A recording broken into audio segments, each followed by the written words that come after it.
This is the examination of the hidden human condition. You're listening to the Hidden Killers Podcast. This is the Hidden Killers Podcast with Tony Bruschi. That indeed it is. We're going to take you down to the courtroom for a hearing that took place at the end of last week involving accused killer Bryan Kohberger, hearing about the gag order that was issued in the Idaho student murders case. The family of Kaylee Goncalves and a lot of media outlets fighting for the gag order in the interest of public information right now. Judge hearing the arguments, and as of this moment has not made a ruling, but that is expected sometime very, very soon. Let's go to the courtroom right now to hear that full hearing, which took place on June 9th of 2023. We are now on the record. This is State versus Bryan Kohberger, CR 2922-2805.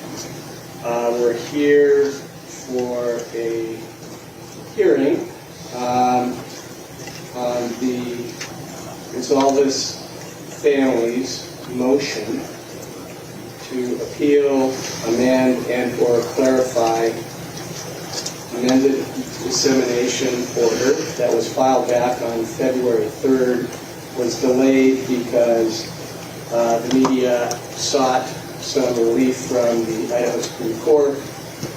There was a delay to find out what the Supreme Court was going to determine, which they did. And this morning we have the state represented by Mr. Thompson and Mr. Letby. Mr. Kohberger is in the courtroom, represented by Ms. Taylor and Mr. Logston. And I believe Mr.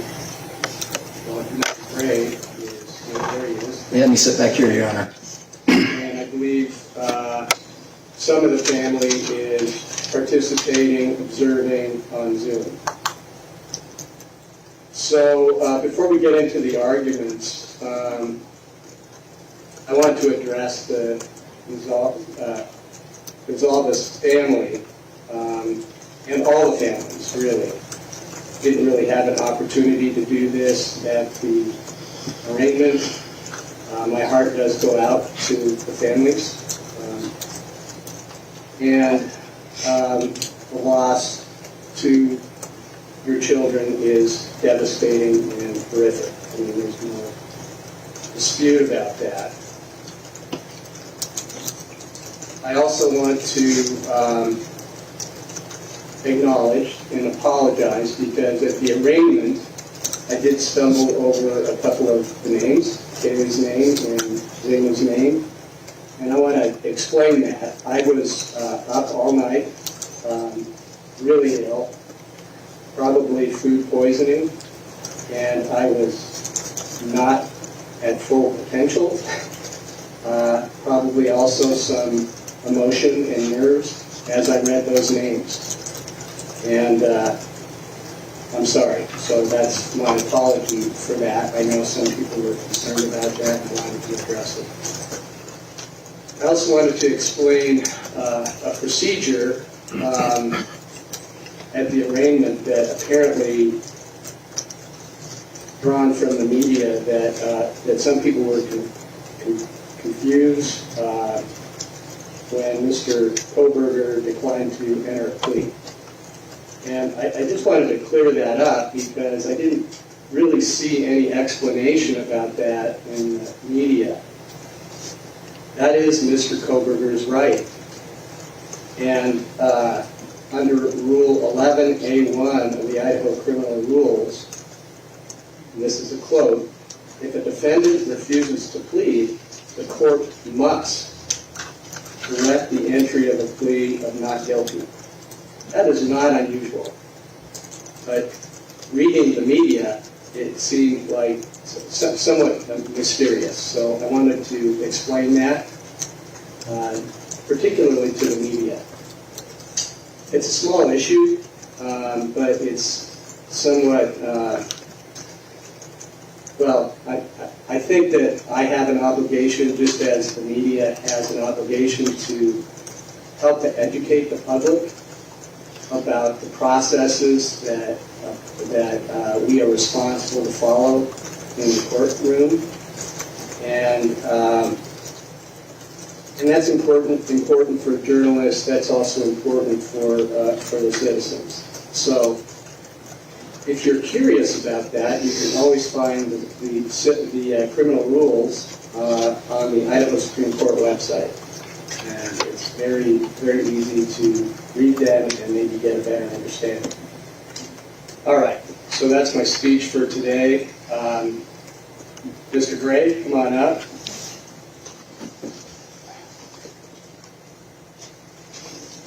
And If you allow me just a minute or two to get sorted out here. Take your time. Thank you. Thank you, Mr. Gray.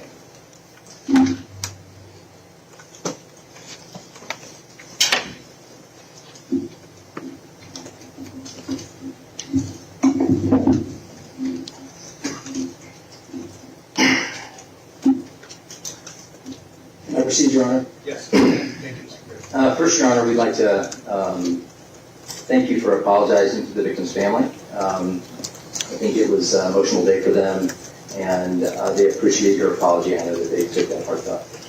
Thank you. I first want to start with the procedural history of this non-dissemination order, if I could. On January 3rd, 2023, the Judge Marshall submitted a non-dissemination order. And in that order, it applied to parties in the action, which would have been the prosecution, the defense, and any agents, investigators involved in it. After that non-dissemination order was issued, I reached out to the prosecutor's office to see if I could get Judge Marshall's email. For some reason, I don't know if they took it down, but I couldn't find it online. And they informed me that they were not privy to give me that information. Then, on January 13th, there was a Zoom call that was requested by Judge Marshall. That Zoom call was requested at 1 o'clock on the 13th. I received an email at 12:58 from Judge Marshall's clerk requesting a Zoom call to speak to all interested parties. The Zoom call occurred at 4 o'clock p.m.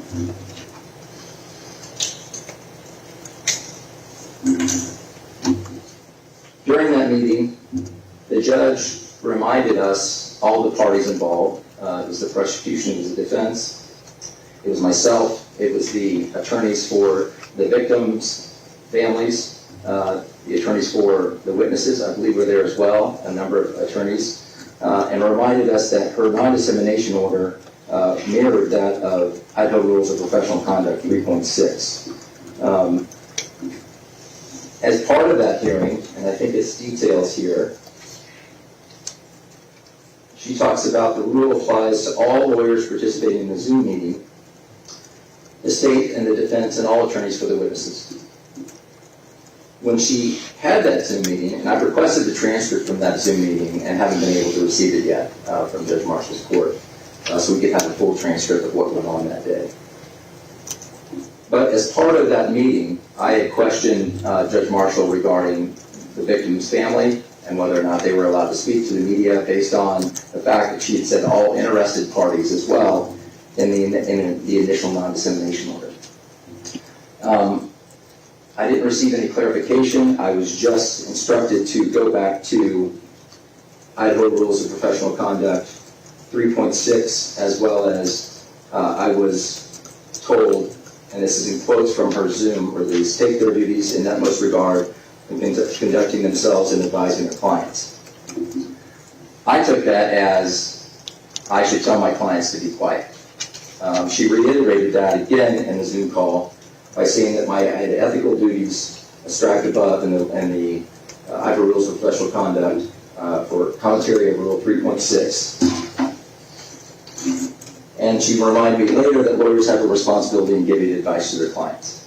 I disagreed with Judge Marshall on almost every point during that meeting. As well as, if I had known that we were going to be discussing the Idaho Rules of Professional Conduct in that issue, I would have prepared, but only having a 3-hour notice didn't allow me, and not knowing what the subject of the meeting was going to be, didn't allow me to address those issues at that time. Now, after the non-dissemination order in January 3rd, and then the January 13th, 2023 meeting, the judge amended the non-dissemination order on January 18th. And she basically repeated the same order, except for she added the attorneys for any interested party in this case, including attorneys representing witnesses, victims, or victims' families, as well as parties to the above entitled action. So you can see the difference is that the first one dealt with parties to the case. The second one went way over the top, addressing all attorneys that might be associated with the case, or any attorneys that might have an interested party in this case. So that's where we are today. I filed a motion based on that additional language. Now, I'd like to get into some of the issues here. It's very clear that I am not a party to the case, and the victims' families are not a party to the case. That's very clear through all of the case law, as well as... Can I interrupt you? Yes. There's no dispute about that. Okay. Then your clients are not parties. The only parties of this case are the state and Mr. Kohberger. That's clear in the case law with regard to any victims or victims' families. There are constitutional protections and statutory protections for victims and their families. I would agree. That's well established. So let's get into the actual non-dissemination order itself, how it addresses to me personally as the attorney for the victim's family. This non-dissemination order, of all of the cases and all of the motions that were filed, and referencing every case that was listed in this case, none of them apply to a victim's attorney, an attorney representing the victims. The Idaho v. Tapp case was an attorney speaking about a judge who he was in front of. The Good case was a defense attorney that spoke to the media. The Murdaugh case was a defense attorney and a prosecutor. The Morrissey case was a defense attorney and a press conference. Varner versus Delahanty was an attorney and a judge, all parties to the case. Cutler was a defense attorney, U.S. v. Cutler. Zhao versus Flock was a defense attorney. Irwin versus Dowd were the prosecutor's actions and speaking to the media. Shepard v. Maxwell is a trial publicity regarding the prosecutor's actions prior to trial. None of those things apply to the victim's family or the victim's attorney in any way. Now, I do agree that the court has the power to control those that are parties to the case and that are involved in the case in some way. But we have to define that. What means involvement in the case? Part of that is that the judge referred to the Idaho Rules of Professional Conduct 3.6, trial publicity. She references that multiple times as the basis for her non-dissemination order in this case and how it might apply to me. If you'll read the first paragraph, a lawyer who participates or has participated in the investigation or litigation of a matter shall not make extrajudicial statements. That is not me. It never has been me. It can't be me because I'm not involved in the litigation. She also says... Can I ask you a question about that? Because, I mean, I think the case law is quite clear that attorneys who are representing witnesses can be restricted to some degree, partly because they have access to particular information that should not be shared with the public. And if I'm recalling correctly, the state has suggested or has determined that your clients are witnesses potentially. So that's kind of the issue right there. Go ahead. As part of that is that, let's just make it clear, the victim's family has never been involved in this investigation, ever, from the get-go. After Mr. Kohberger was indicted, we received no information about anything regarding the prosecution. Nothing. They wouldn't even tell us that a grand jury was being impaneled for Mr. Kohberger. They told us that there was a grand jury that was being impaneled, and common sense, we figured it out, because he's the only guy in the county. But they wouldn't even relay that information. They haven't given us any information regarding the investigation of the case. But the most critical part of it is that the prosecution has never, ever interviewed the Goncalves family. So how in the world would we ever be able to be witnesses in this case? And for what purpose would we be? If you're asking about for sentencing purposes, that's post-conviction. That's after he's been convicted on the case. Prior to trial, we're not any witnesses. And that falls into completely different statutes. That falls into the restitution statute. It falls into the victim statute. I just handled that matter in front of the Lori Vallow case, where the judge, I had a motion, the defense did not want the victim's family to appear. And so the judge had to make a determination whether they were immediate family, because it was the grandparents. Completely different statutes because that was post-conviction. And those witnesses were allowed in the courtroom and were involved in the sentencing aspect of it. Okay? So we are in a very, very different factual situation here. I'm not asking as a witness to the case, which witness to the case, they've never ever told us in any way how we would be witnesses in this case, other than the conjecture that we may have potentially.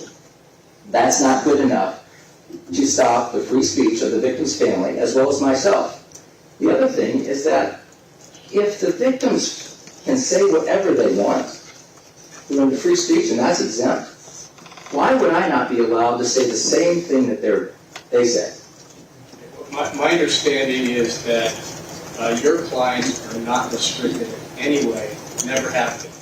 Well, I'll give you an example. Is that true? That's right. Well, I agree now, because that's not the tone of the Zoom meeting. Well, we're not talking about the tone. I'm talking about the language of the order. Yes, the language of the order now, because any interested parties, I asked for clarification, now I understand that they can say whatever they want. And that's correct. But here's the problem.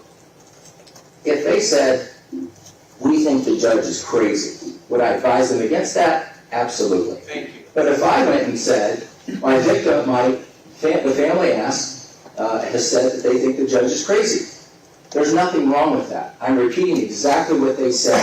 Now, what comes into play is, for our purposes today, is what if I offer up my own opinion? Right? Well, then I'm already governed by the Idaho rules of professional conduct. And if I'm glad you're acknowledging that. No, well, every attorney is, Your Honor. I mean, it's not. Thank you. Every attorney is. So, the idea that I'm not, but every rule doesn't apply all the time. If I'm talking poorly about a judge, another rule might pop in. 8.3, I think, is what it is, or 8.1. If I'm saying other things that might affect things another way, then maybe the trial publicity. But the trial publicity, I don't even think applies to me in this anyway, because if you look at it, it says it applies to a lawyer who is participating or is participating in the investigation or litigation of a matter shall not make extrajudicial statements. And it goes on, highlighted by Judge Marshall, then in paragraph 3. The rule sets forth a basic general prohibition about lawyers making statements that the lawyer knows or should know will have a substantial likelihood of materially prejudicing the adjudicated proceeding. And at the bottom of the paragraph, it says this. Rule only applies to lawyers who are or who have been involved in the investigation or litigation of cases and their associates. If I'm not a party to the case, I can't be involved in the investigation or the litigation of this case in any way. So I would argue that the trial publicity rule of professional conduct does not apply to me as well. Help me understand what you think you can't say that you've already been saying. I have no idea. I have no idea what it is. You've been on the media and you've had interviews, so I'm kind of wondering how do you feel that you've been restrained in any way with this order? I think you're not seeing what the point is. What the point is that the court has issued a non-dissemination order that restricts First Amendment rights, that is overly broad in almost every aspect of it. Anybody that's interested and they have an attorney, when an attorney who's walking down the street could offer up his opinion in any way. It also takes away from the idea, doesn't the court want victims' families to have representation, to guide them through the legal process? Wouldn't the court encourage that? That they could explain things, say, maybe advise them on what to say, what not to say? I mean, if you're taking my voice away, you're taking the voice away of everything. The other part of it is this, is that I'm absolutely blown away that the prosecution doesn't agree with me in this case. The reason being is that they are representing the victims, which in turn are the victims' families. And I have not seen a poorer line of communication in my 22 years of practicing than the prosecution's office and the Goncalves family. And I think it stems from, initially we were critical of the investigation. They wanted to find the person who did this. That's normal emotions. And then from that point on, it has been, we are the enemy. And that's how we feel in this. And so, me guiding them, and then trying to limit my voice and helping them out in some way, and then throwing out a random idea that they may be potential witnesses when they never ever interviewed them in any way, it's just an attempt to shut the attorney out and shut the family out, is what it is. Because if I had come to you today and said, we've given 7 interviews, Your Honor, we may be witnesses in this case, we've done all of these things, it may be a different story. We haven't done anything. They haven't interviewed the entire family.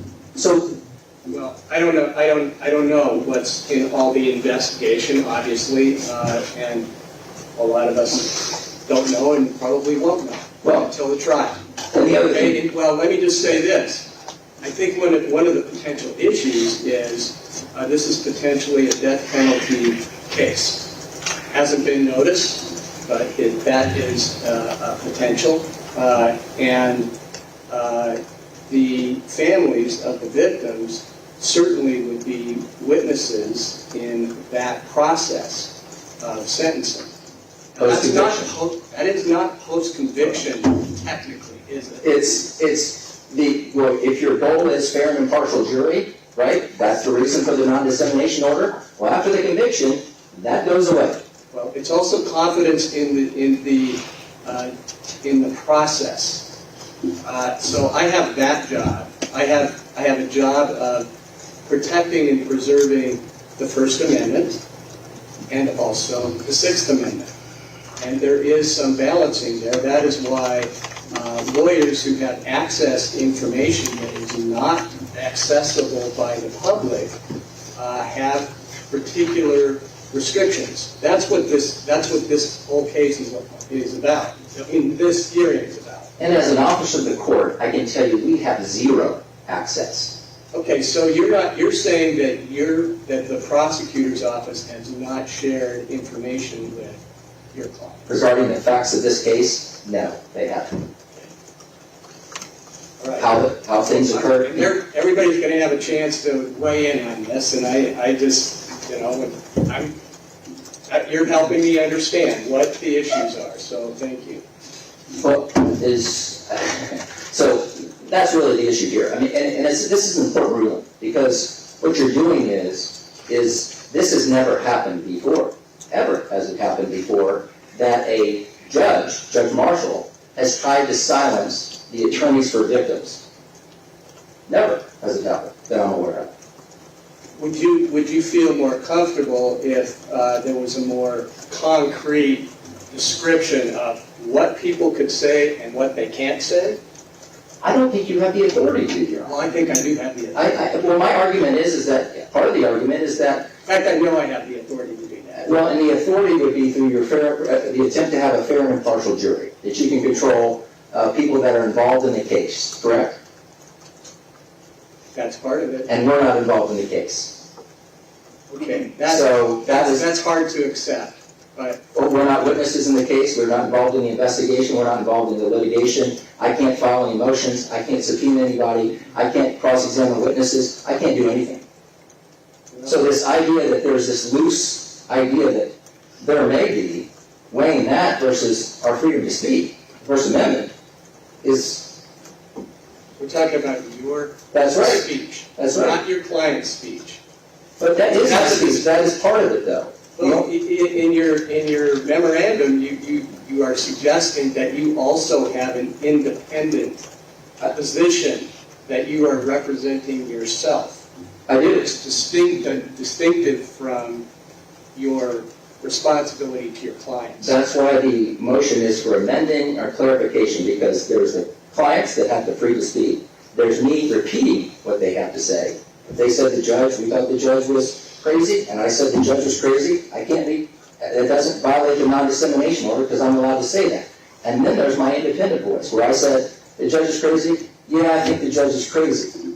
That goes into another layer, right? Where it would be, I would be, Idaho rules of professional conduct would fall into play, and what I would be doing or what I couldn't do. Not the non-dissemination order, because we're not parties to the case. I'd be governed by the Idaho rules of professional conduct if I made those statements, extradite those statements. And I may or may not fall under the probability. I would argue that I don't, because I'm not a party to it. I'm not litigated it, I don't have any information on it, none of those things. So, really, that's where the authority for me, for my voice, would come from the Idaho rules of professional conduct, if I did that. And if I made a statement that I thought didn't apply for trial publicity purposes, that would be an argument for another day. But it wouldn't be for you, for a contempt of court for me, because I'm not a party to the case and I'm not involved in the case in any way. I'm just repeating what my clients say, or I'm just saying my own individual opinion, which doesn't, by the way, makes it absolutely unduly prejudicial. Because what if a guy is on an Idaho bar member, is walking down the street, looks up, sees a television program where the Goncalves family says, well, we thought the judge was crazy, right? And then all of a sudden, the media's outside, they interview him, they say, hey, you're an attorney here. What about the judge being crazy? Well, I've been in front of him 3 or 4 times, and I would agree with him. You're going to sanction him in contempt of court? You can't. Same as me, because I'm not a party to it. He's not a party to it. He might be governed by the Idaho rules of professional conduct by commenting on you, Your Honor, but it wouldn't be because of the judge's non-dissemination order. So how can it not apply to him, but it can apply to me? It can't. Well, the case law suggests that because you represent potential witnesses, that you have access to information that may not or should not be shared with the public. That's what the case law says. And I would argue this: what potential witnesses are we, number one, and what access to information do we have? I think the defense has argued that we have some sort of access because the clients can tell me whatever they want to tell me, right? Well, that's free speech. They can say whatever they want to me, and I can go off and say whatever I want that they said. Because it's free speech. It's the First Amendment. So you can't, this non-dissemination order is so broad, none of the case law applies to people that are outside of the defense or the prosecution. That's the point of it. That's the whole point of a non-dissemination order, because they have access to it. They have access to the information. Victims, attorneys, families do not. And the idea that we may or may not be a potential witness is enough for Your Honor? I just can't see that, especially when there's no history of them ever being a witness. And to tell you the truth, the day after they filed that notice, or the day before they filed the notice that we may be potential witnesses, we had just gotten out of a meeting with the prosecutor's office, discussing whatever we could discuss, like our concerns, because that's all we do is go in and talk about our concerns, and they tell us, we can't say anything, we can't say anything, we can't say anything. We'll get to it. When we walked up, nowhere in that meeting were we described as being witnesses in this case. But all of a sudden, the next day, they thought we might be, even though they'd never interviewed us. So, they're throwing stuff in the air that is not justified, and the idea that he thinks maybe might is not enough to regulate my free speech in this, as the attorney for the victim's family, because that's what we are. We're not attorney for witnesses, we're attorney for the victim's family. And if the court has any other questions, I'd be more than happy. I understand your position. Good. Thank you, Mr. Gray. So let me go to the state. I don't know if that's Mr. Thompson or Mr. Rutland. Don't be me. Can I have one comment, Your Honor? Certainly. Thank you.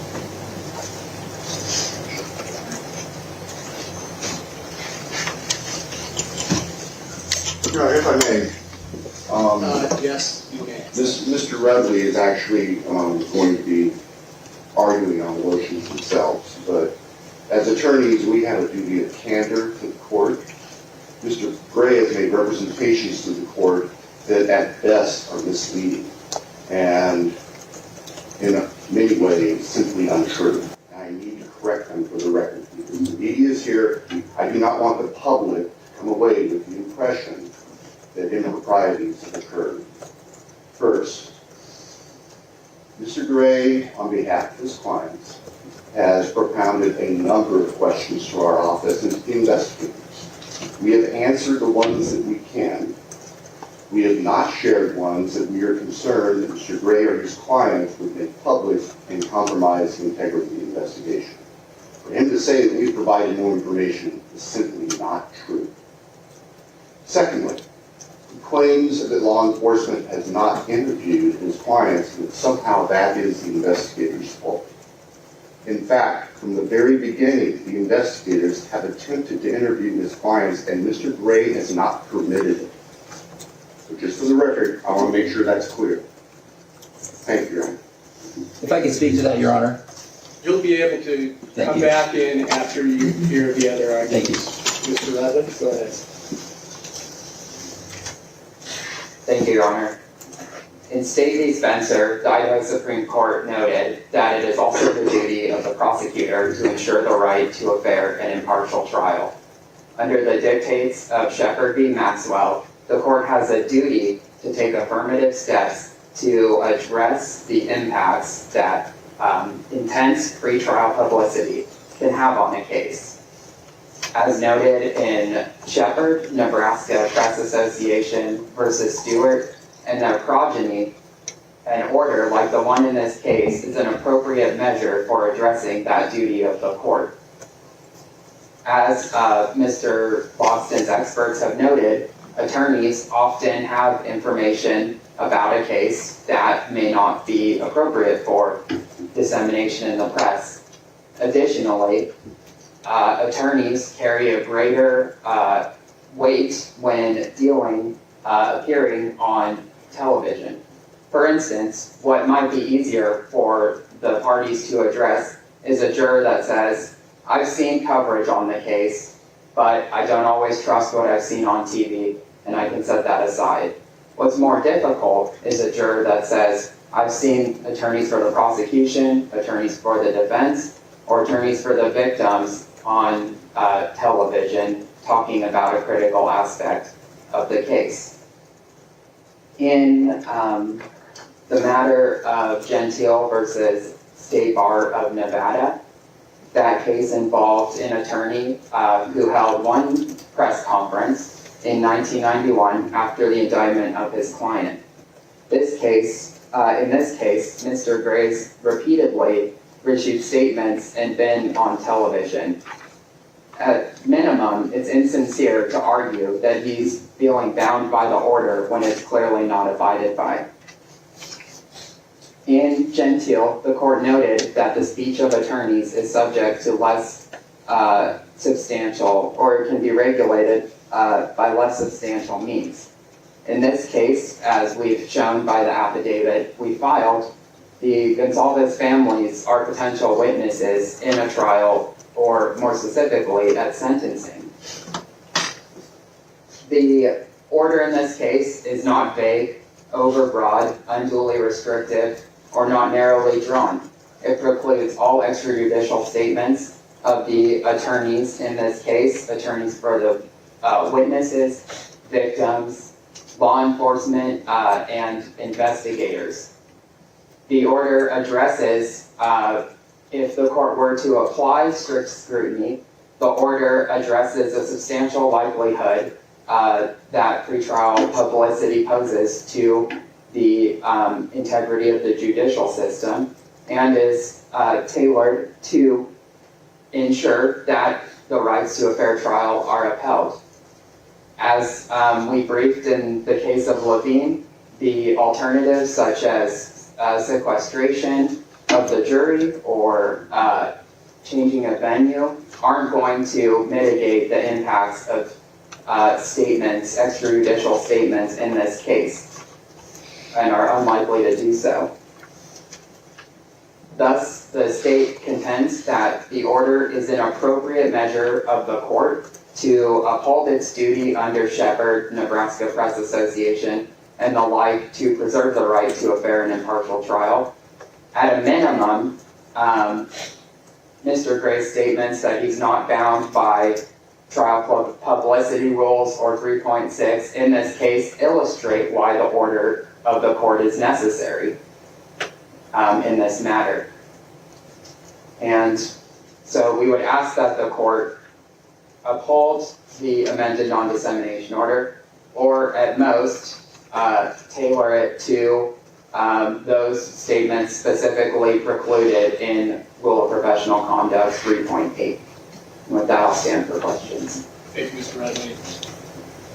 Yeah, do you think that would be helpful to just, and I asked Mr. Gray this same question, would it be helpful to say, okay, you can say these things, but you can't say these things, and be more specific about that? Your Honor, our initial position is that the total prohibition of extrajudicial statements is the safest and most responsive way in this case to address and preserve the right to a fair and impartial trial. All right.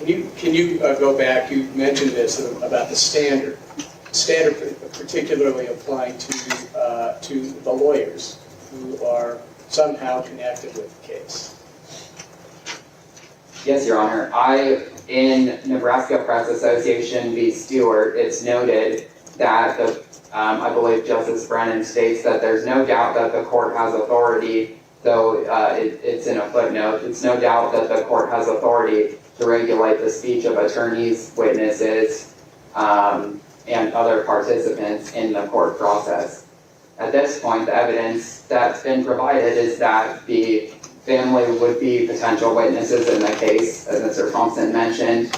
We haven't necessarily been able to make a full assessment of that, but undoubtedly they'd be witnesses in any sentencing. And what about the standard? Strict scrutiny or lower standard? Your Honor, we would argue that the court should apply the standard in Gentile versus State Bar of Nevada, where the Supreme Court stated that, I don't want to mess this up, so I'm going to click here. That's fine. That the speech of lawyers may be regulated under a less demanding standard. So we would argue that so long as the court finds that it has a duty under Shepherd to preserve the right to a fair and impartial trial, that the order addresses the substantial likelihood that that negative pretrial publicity would have on that right, then the court would have authority to impose the amended non-dissemination order. Thank you, Mr. Redley. Thank you.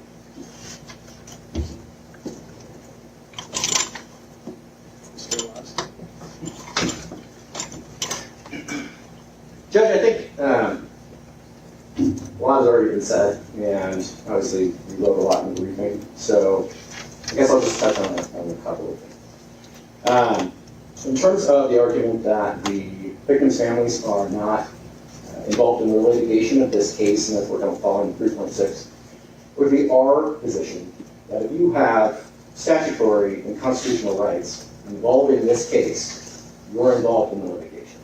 Regardless of whether or not the prosecution is willing to work closely with you or whatever issue you have there, the reality is if you have literal rights that permit you certain things that are involved in this case, you're involved in litigation, and therefore you fall within 3.6 just like everyone else.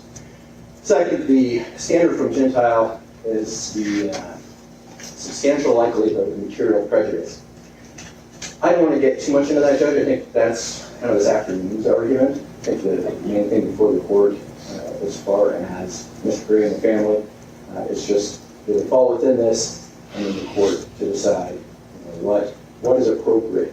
But I would note that given the vast amount of media coverage in this case, and the fact that it seems like no matter what anybody says or does, in one way, shape, or form, it will be twisted into an attack on my client. We also agree that at this point the safest thing to do is for everyone to just not be talking to the media and allow statements to be made here where we all get a chance to speak and the media gets all that information. If they still choose to do what it is they've been doing, then that's on them. But we don't have somebody who's just trying to whip the media into a frenzy and send this case to the firing squad or however it is. So that's our main concern. The only other thing that I wanted to address, and the court addressed this a little bit, the reason we stand silent with grand jury indictments is because there's an old arcane rule that says that if you have a grand jury indictment and you enter a plea, you are accepting the validity of the indictment. I haven't seen a prosecutor try to use that in a long time, but we can avoid any possible claims that somehow we can't challenge anything with the indictment by simply standing silent and having the court enter the plea. So just so that everybody's clear, that's why we do that. Does the court have any questions for me? I don't think so, but thank you for that additional education. Thank you. All right, Mr. Gray, it's your motion, so you can respond to what other counsel expressed. Thank you. I guess the first thing I would want to address is the prosecution's idea that I haven't allowed our clients to speak with the investigators. You'll realize that the date of the incident, I wasn't retained on this case until close to December 5th, which will be more than 3 weeks after the incident occurred. And they still have made no contact as far as investigating and interviewing the victim's families. So somehow that I precluded that in some way is just not true, Your Honor. And as far as scheduling those things, I'll just leave it at that. The second part is, everyone is quoting the Gentile case. The Gentile case is exactly like all of the other cases. It says over and over, it has to be a lawyer participating in the judicial proceedings. It has to be a lawyer who represents a defendant involved with the criminal justice system, a lawyer actively participating in trial, a lawyer who's participating before the courts can only be limited if he's participating in front of the courts. None of it applies to me. It seems like you're in the court right now. Because you're the one that brought me in here because of the non-dissemination order. You brought yourself here. Yeah, well, you're the one who filed the motion. I did file the motion because the non-dissemination order is unconstitutional. I understand. I'm just trying to clarify what you just said. Well, this will probably be the only time I'm allowed because I won't have the authority to file any other motions on anything else in this case. Why would you say that? Well, because I'm not a party to the case. You can still, I mean, the media is not a party of the case either. Once again, well, the Supreme Court has said they have standing to come into the court and address issues, so. Yeah, but that's completely separate. They're not. Well, I know it's separate. Okay, so. I also respect your position in representing the family's victim's family. And I respect that. And there are some constitutional issues, rights that they have. So I'm not just dismissing that. And the mere fact that you have a right, I'm absolutely positive that the Idaho legislature and the Constitution, when they gave victims rights, didn't think that was implementing those victims into the trial in some way. Absolutely positive that wasn't the intention of it. Totally agree with that. So this idea that if you have rights, then you're involved is just beyond. That being said, Your Honor, nothing precluded the prosecution from contacting my clients well before I was representing them. They had almost 3 weeks to contact them. I think, don't mark me on this, I think I was retained on December 5th. I think that was the day. I don't have my file in front of me that would hold me to it, but I think that was the day. So they had plenty of time to contact my clients and interview them if they were going to be potential witnesses in this case. And since then, every time we have had a meeting, we have initiated that conversation. It hasn't been the prosecution initiating that conversation. So are you saying since you have been representing your clients that the prosecutor or investigators have not asked for interviews? I would say this. In the meetings that I have had with the prosecution's office, I have asked, as part of that, whether interviewing my clients might be an issue. Would they like to do that in some way? I've offered that up in some way. And they've never taken us up on it. And maybe a random email here and there that says something and no follow-up whatsoever about any of it. So this idea that they are going to be witnesses in this case is just an attempt by the prosecution to shut them up as well as to shut me up. And by the way, people completely forget about this. All of the information that has been disseminated to the public from the get-go was the mayor, Art Letby. Chief Fry had interviews. Bill Thompson had interviews. The coroner had interviews. All of those people had interviews. We didn't. We didn't until we started getting information and started trying to figure out what was going on after they had given interview after interview after interview. That was the purpose of the judge issuing the non-dissemination order, is to quiet them up, not quiet the victims up. They had no control over that investigation from the get-go. Well, that order was a stipulation between the state and Mr. Kohberger. That's the other thing, though, is that the court, after that Zoom meeting, Judge Marshall incorrectly said that was stipulated by all parties. I never stipulated to that. I emailed the judge. You're not a party. Exactly right. I'm not involved in the case. The stipulation was between the parties.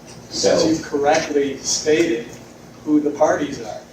So we would ask. I agree, but you were suggesting that it was entered to shut down the prosecutor's office. Why would they? That's what you just said. I do think that part of the that was part of the process, is that they understood that their investigation was getting out of hand. Too many people were talking in their investigation, and that's why they stipulated to it. Yes, I do. Okay, when you say they, you mean the prosecutor's office? Yes. All right. Do you want me to give you a final, or do you? Go final. Okay. Yeah. You go. We're not a party to the case. You're very aware of that. I have the right to repeat what my clients say to the media. I also have an independent right that I'm governed by the Idaho Rules of Professional Conduct regarding those individual rights versus my own opinions. But those opinions, I don't firmly believe, would fall under the publicity rule on the Idaho Rules of Professional Conduct, because I'm not litigating it or party to the litigation. And the reason those things are in place are because people that have real privy to information regarding the prosecution and the defense, which I don't, which my clients don't in any way, it shouldn't apply, Your Honor. Thank you. Okay. Thank you, Mr. Green. All right. Well, I'm not going to issue a decision today. I'm going to issue a written decision. There is a lot of briefing, and I heard some very interesting argument today, and I'll get that to work and try to get a decision out as soon as possible. So,